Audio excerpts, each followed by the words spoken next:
بامقصد انسان کا کردار۔ سہیب بن سنان الرومی ان اصحاب رسول میں سے ہیں جنہوں نے دور اول میں اسلام قبول کیا۔ ان کی پیدائش موصل میں ہوئی۔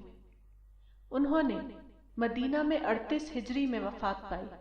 بوقت وفات ان کی عمر تقریباً 70 سال تھی۔ ان سے 307 حدیثیں مروی ہیں۔ ان کے بارے میں رسول اللہ صلی اللہ علیہ وسلم نے فرمایا، انا سابق العرب و سہیب سابق الروم، المعجم الکبیر للطبرانی۔ سہیب رومی کا تذکرہ تاریخ اسلام کی اکثر کتابوں میں آیا ہے، مثلا طبقات ابن سعد، تاریخ ابن عساکر وغیرہ۔ روایات سے معلوم ہوتا ہے کہ سہیب رومی ایک اونچے خاندان کے فرد تھے۔ پھر وہ مکہ میں تجارت کرنے لگے۔ انہوں نے تجارت میں کافی دولت کمائی۔ کانا سہیب قد ربح مالا وفیرا من تجارتی ہی، سیر اعلام النبلاء۔ رسول اللہ صلی اللہ علیہ وسلم نے جب مکہ سے مدینہ کے لیے ہجرت فرمائی تو سہیب رومی نے بھی ہجرت کا فیصلہ کیا۔ روایات بتاتی ہیں کہ ان کی ہجرت کی خبر لوگوں کو ہو گئی، چنانچہ قریش کے کچھ نوجوان ان کے پاس آئے۔ انہوں نے کہا کہ تم نے اپنا یہ مال مکہ میں حاصل کیا ہے، اس کو لے کر ہم تم کو مدینہ نہیں جانے دیں گے۔ سہیب رومی نے کہا کہ اگر میں تم کو اپنا مال دے دوں تو کیا تم مجھ کو جانے دو گے؟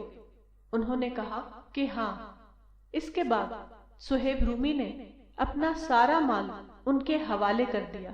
فجعل لهم مالہ اجمع، الطبقات الکبریٰ لابن سعد۔ اپنا مال قریش کے حوالے کر کے سہیب رومی مدینہ کے لیے روانہ ہوئے۔ وہ مدینہ پہنچے اور رسول اللہ صلی اللہ علیہ وسلم سے ملے اور آپ کو مکہ کا پورا واقعہ بتایا۔ اس کو سن کر رسول اللہ صلی اللہ علیہ وسلم نے فرمایا، یا ابا یحییٰ ربیح البیع، اے ابو یحییٰ تمہاری تجارت کامیاب رہی۔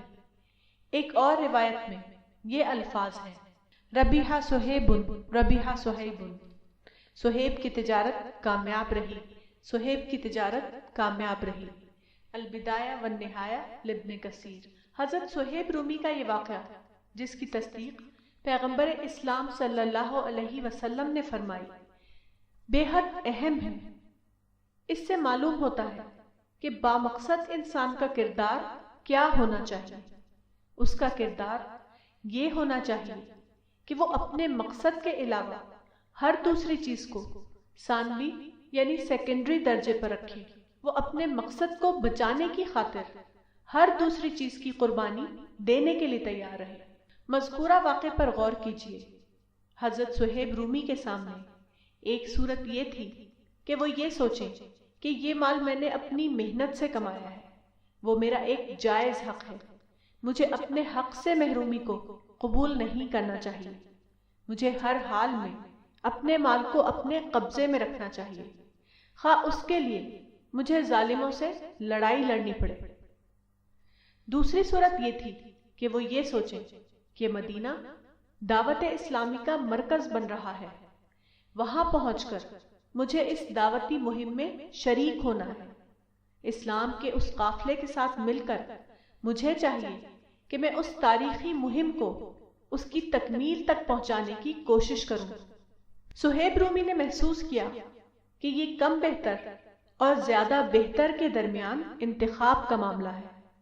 اگر میں مال کے لیے ٹکراؤ کروں تو یہ کوئی عقل مندی نہ ہوگی، یہ مال کی خاطر مقصد کو قربان کرنے کے ہم مانی ہوگا۔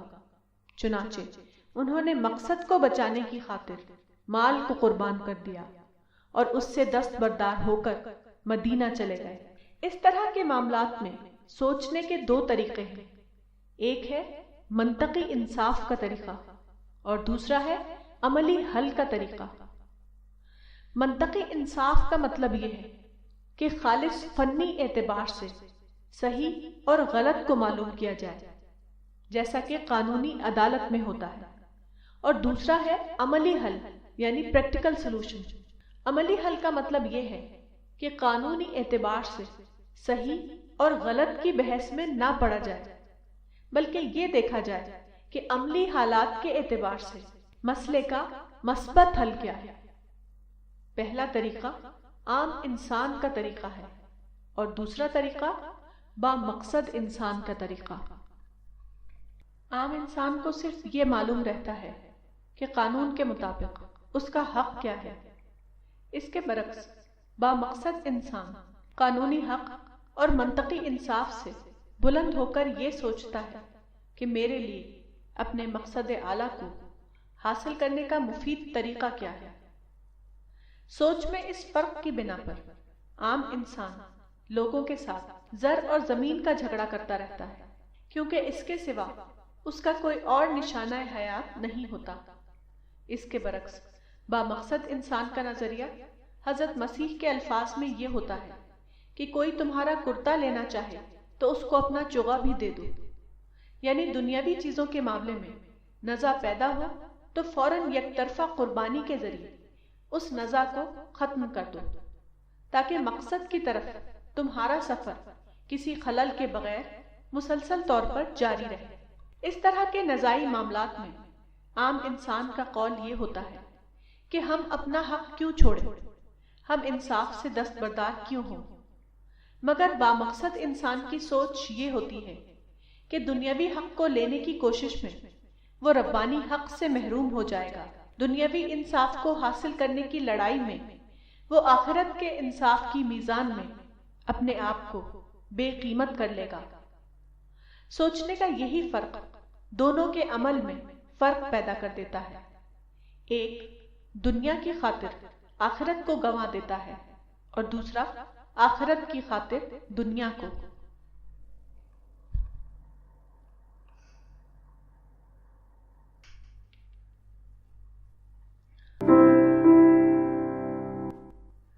اجتہاد کیا ہے؟ اجتہاد کے لفظی معنی ہے بھرپور کوشش کرنا۔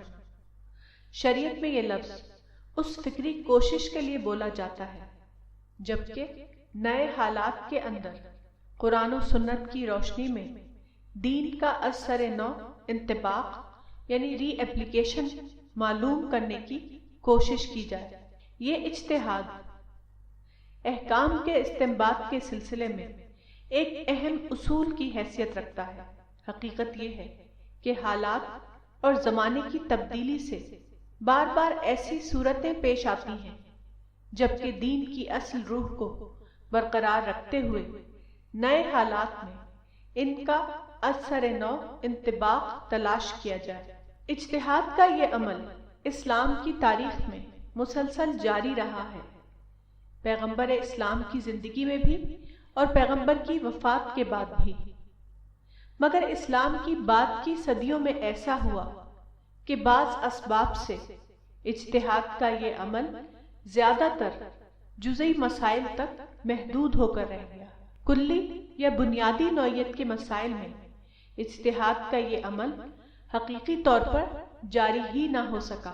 اس معاملے کی ایک مثال وہ ہے جو قرآن کی آیت وَقَاتِلُوهُمْ حَتَّى لَا تَكُونَ فِتْنَةٌ وَيَكُونَ الدِّينُ كُلُّهُ لِلَّهِ سے تعلق رکھتی ہے۔ جیسا کہ معلوم ہے خلافت راشدہ کے بعد بنو امیہ کی حکومت قائم ہوئی۔ انہوں نے دمشق کو اپنا دار السلطنت بنایا۔ اس زمانے میں عبداللہ بن زبیر وفات 73 ہجری نے حجاز میں اپنی علیحدہ خلافت قائم کر لی۔ یہ خلافت 9 سال تک باقی رہی۔ بنو امیہ کے گورنر الحجاج سے ان کا ٹکراؤ ہوا۔ اس ٹکراؤ کے وقت ان کے قریبی افراد نے ان کا ساتھ چھوڑ دیا، یہاں تک کہ وہ تنہا لڑتے ہوئے حجاج کی فوج کے ہاتھوں مارے گئے۔ اس واقعے کو اسلام کی تاریخ میں فتنہ ابن زبیر کہا جاتا ہے۔ جس زمانے میں یہ جنگ ہو رہی تھی عبداللہ بن عمر وفات 73 ہجری موجود تھے، مگر وہ اس جنگ میں شریک نہیں ہوئے۔ ابن زبیر کے کچھ حامی ان کے پاس گئے اور انہیں آر دلاتے ہوئے کہا کہ آپ اس جنگ میں شامل ہو کر کیوں نہیں لڑتے، جبکہ قرآن میں اللہ تعالیٰ نے حکم دیا ہے وَقَاتِلُوهُمْ حَتَّى لا تکون فتنۃ۔ عبداللہ بن عمر نے جواب دیا کہ جو کام کرنا تھا وہ ہم نے کر دیا، یہاں تک کہ فتنہ ختم ہو گیا۔ قد فعلنا علی عہد رسول اللہ صلی اللہ علیہ وسلم اذ کان الاسلام قلیلا فکان الرجل یفتن فی دینہ اما یقتلونہ و اما یوثقونہ حتی کثر الاسلام فلم تکن فتنہ۔ صحیح بخاری۔ عبداللہ بن عمر کا یہ قول میرے نزدیک کلیاتی امور میں اجتہاد کی ایک اعلیٰ مثال ہے۔ اس کا مطلب یہ ہے کہ صحابی رسول نے اپنی مجتہدانہ بصیرت سے سمجھا کہ مذکورہ آیت میں جو حکم دیا گیا قتال برائے استئصال فتنہ تھا، نہ کہ قتال برائے قتال۔ اس کا مطلب یہ ہے کہ جب فتنہ ختم ہو گیا تو قتال بھی ختم ہو گیا۔ اب وہ محنت ان مواقع دعوت کو استعمال کرنے کے لیے کی جائے گی جو کہ فتنہ کے خاتمے کے بعد پیدا ہوئے ہیں۔ عبداللہ بن عمر کے اس قول کی مزید تفصیل عمر بن عبدالعزیز کے ایک قول سے معلوم ہوتی ہے۔ خلیفہ عمر بن عبدالعزیز مدینہ میں عبداللہ بن عمر کی وفات سے 12 سال پہلے 61 ہجری میں پیدا ہوئے۔ انہوں نے اپنے دور حکومت میں خراسان کے گورنر الجراح بن عبداللہ الحکمی کو لکھا تھا، انما بعث محمد داعیہ ولم یبعثہ جابیہ۔ اللہ نے محمد صلی اللہ علیہ وسلم کو صرف داعی بنا کر بھیجا تھا، اللہ نے آپ کو ٹیکس وصول کرنے والا بنا کر نہیں بھیجا۔ البدایہ والنہایہ۔ اس کا مطلب یہ ہے کہ رسول اللہ صلی اللہ علیہ وسلم کا اصل مشن دعوت تھا، وہ قتال کے لیے یا زمین پر قبضہ کر کے اس پر حکومت قائم کرنے کے لیے نہیں بھیجے گئے۔ جب اللہ تعالیٰ نے دعوت کے راستے کی رکاوٹیں ختم کر دی تو اس کے بعد آپ کا اور آپ کے اصحاب کا کام یہ ہو گیا کہ اللہ کے بندوں تک اللہ کا پیغام پہنچائیں۔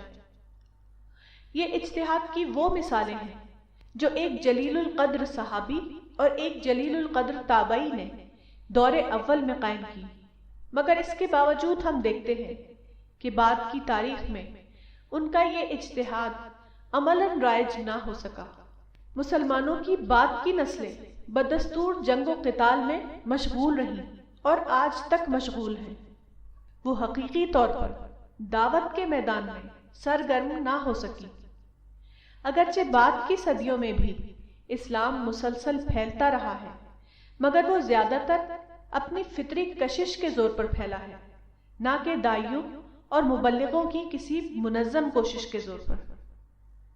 اصل یہ ہے کہ ضرورت تھی کہ صحابی اور تابعی کے مذکورہ قول کی بنیاد پر ایک مکمل نظریہ تشکیل دیا جائے، اس کو ایک آئیڈیالوجیکل سسٹم کے طور پر جامع انداز میں مرتب کیا جائے، مگر بعد کے مسلم علماء یہ کام نہ کر سکے، اور بعد کے لوگوں کی یہی کوتاہی اس کا سبب بن گئی کہ بعد کی تاریخ کا سفر دعوت کے رخ پر جاری ہونے کے بجائے قتال کے رخ پر جاری ہو گیا، جو بدستور آج تک قائم ہے۔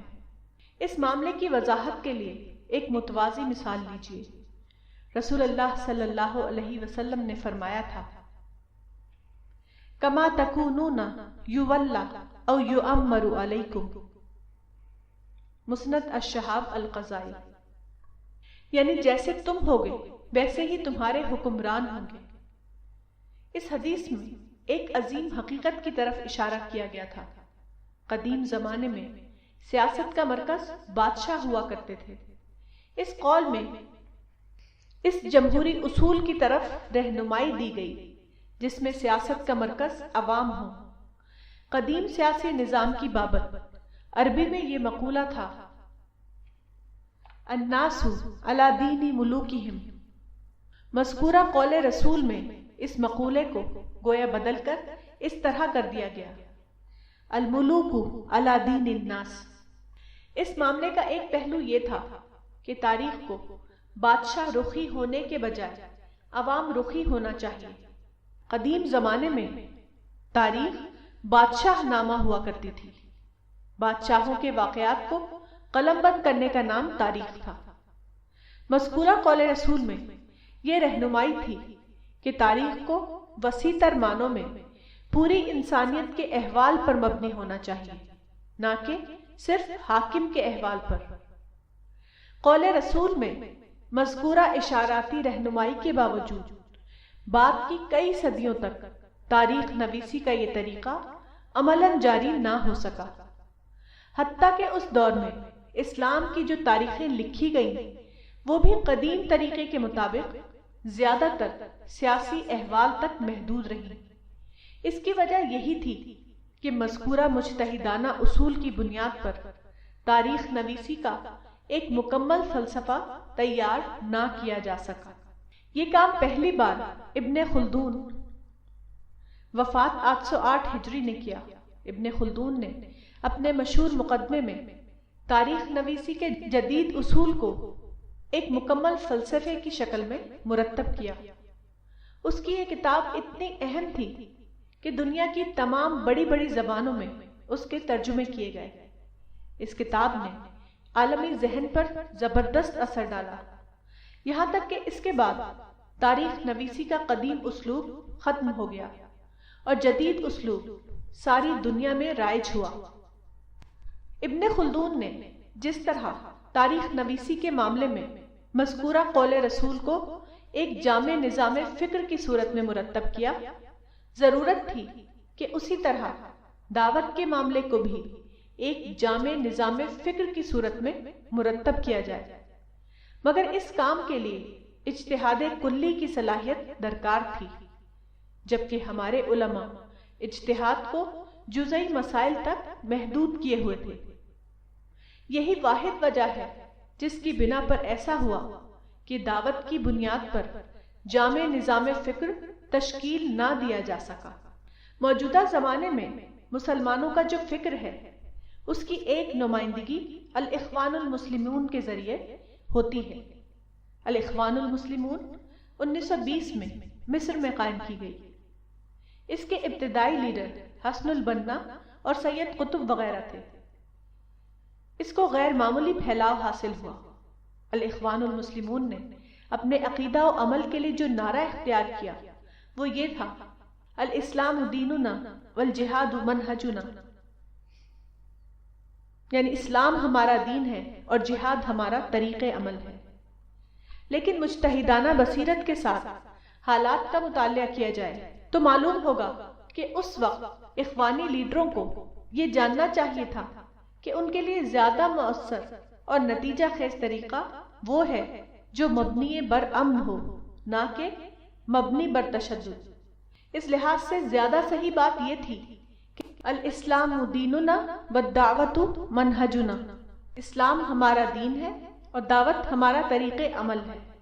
موجودہ زمانے میں مسلمانوں نے بے شمار قربانیاں دی، مگر ان کی تمام قربانیاں حبط اعمال کا شکار ہو گئیں۔ ان کا وہ حال ہوا جس کو ایک اسرائیلی پیغمبر نے ان الفاظ میں بتایا تھا: تم نے بہت سا بویا پر تھوڑا کاٹا، تم کھاتے ہو پر آسودہ نہیں ہوتے، تم پیتے ہو پر پیاس نہیں بجھتی، تم کپڑے پہنتے ہو پر گرم نہیں ہوتے، اور مزدور اپنی مزدوری سوراخ دار تھیلی میں جمع کرتا ہے۔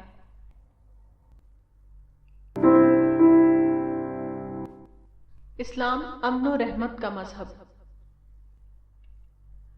موجودہ زمانے میں مسلم دنیا میں ایک گروہ ابھرا ہے جس کو مجاہد یا مجاہدین کہا جاتا ہے۔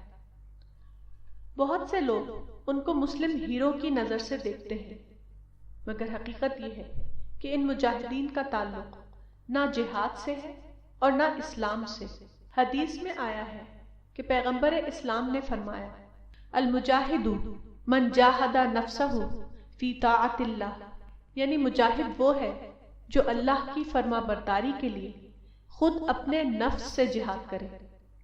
مگر یہ مجاہد لوگ بالکل الٹا کر رہے ہیں، وہ دوسروں کے خلاف تشدد کی کارروائی کرتے ہیں، یہاں تک کہ جہاں انہیں کھلے طور پر تشدد کا موقع نہیں ملتا وہاں وہ خود کش بمباری کر کے دوسروں کو ہلاک کرنے کی کوشش کرتے ہیں۔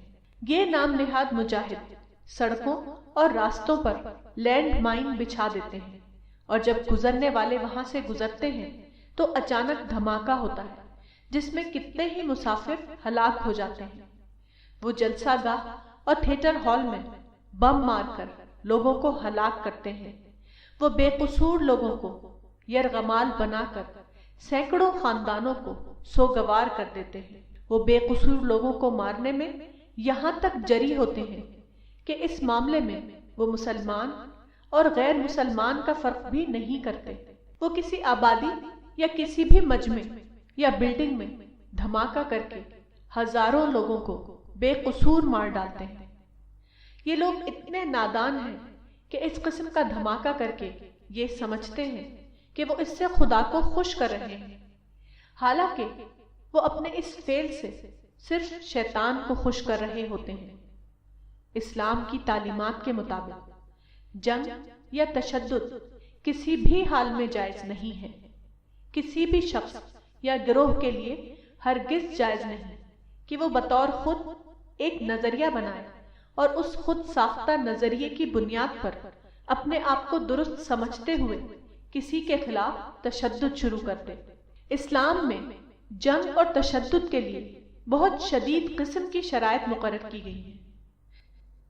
مثلا جارحیت کے خلاف ایک جائز جنگ میں بھی صرف مقاتل یعنی کمبیٹنٹ پر حملہ کیا جا سکتا ہے۔ غیر مقاتل یا نان کمبیٹنٹ پر حملہ کرنا کسی بھی عذر کی بنا پر جائز نہیں۔ کسی انسان کو قتل کرنا اسلام کے نزدیک انتہائی حد تک ناروا فعل ہے۔ یہاں اس سلسلے میں قرآن کی 2 آیتیں نقل کی جاتی ہیں جس سے اس معاملے کی شدت کا اندازہ ہوگا۔ پہلی آیت کا تعلق عام انسان سے ہے۔ اس آیت کا ترجمہ یہ ہے: اسی سبب ہم نے بنی اسرائیل پر لکھ دیا کہ جو شخص کسی کو قتل کرے بغیر اس کے کہ اس نے کسی کو قتل کیا ہو یا زمین میں فساد برپا کیا ہو تو گویا اس نے سارے آدمیوں کو قتل کر ڈالا، اور جس نے ایک شخص کو بچایا تو گویا اس نے سارے آدمیوں کو بچا لیا۔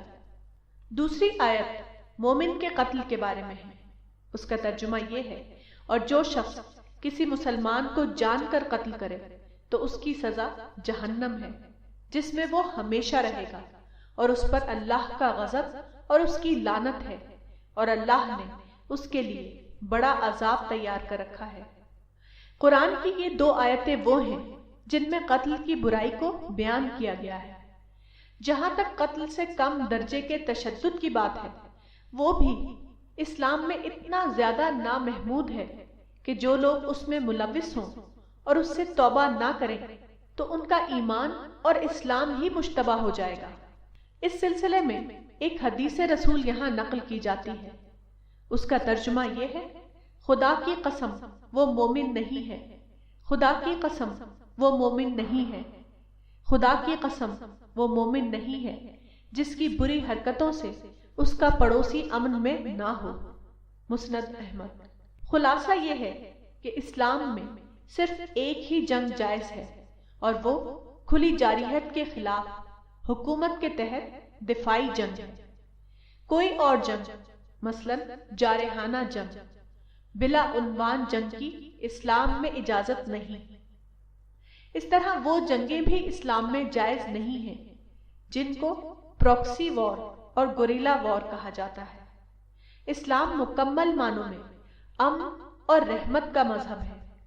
کسی کے خلاف تشدد کرنا اسلام میں قطعاً جائز نہیں۔